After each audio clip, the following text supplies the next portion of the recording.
नारायण नारायण। भाद्रपद मास कृष्ण पक्ष की अजा एकादशी का महात्म्य।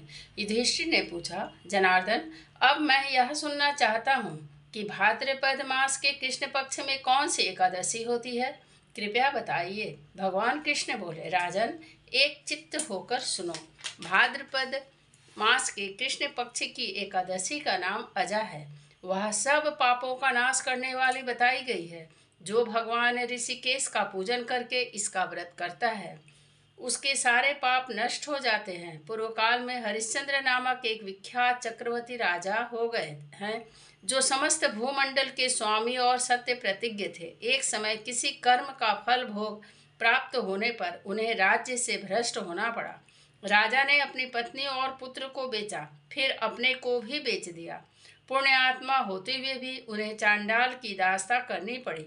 वे मुर्दों का कफन लिया करते थे।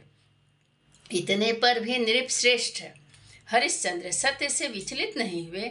इस प्रकार चांडाल की दास्ता करते उनके अनेक वर्ष व्यतीत हो गए। इससे राजा को बड़ी चिंता हुई।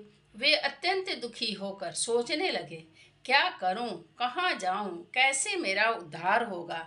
इस प्रकार चिंता करते करते वे शोक के समुद्र में डूब गए। राजा को आतुर जानकर कोई मुनि उनके पास आए।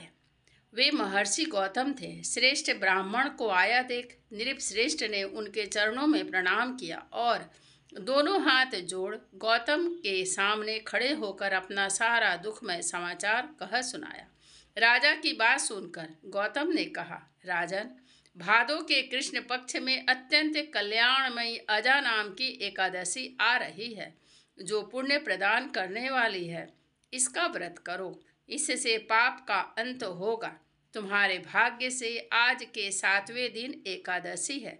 उस दिन उपवास करके रात में जागरण करना। ऐसा कहकर महर्षि गौतम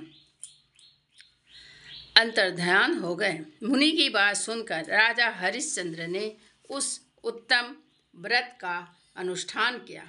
उस व्रत के प्रभाव से राजा सारे दुखों से पार हो गए।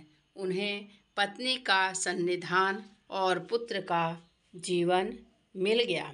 आकाश में दुदुम्बियाँ बज उठी। देवलोक से फूलों की वर्षा होने लगी। एकादशी के प्रभाव से राजा ने अकंटक राज्य प्राप्त किया और अंत में वे पुरजन तथा परिजनों के साथ स्वर्गलोक को प्राप्त हो गए।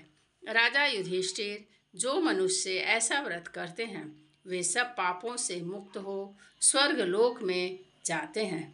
इसके पढ़ने और सुनने से अश्वमेघ यज्ञ का फल मिलता है। नारायण नारायण नारायण।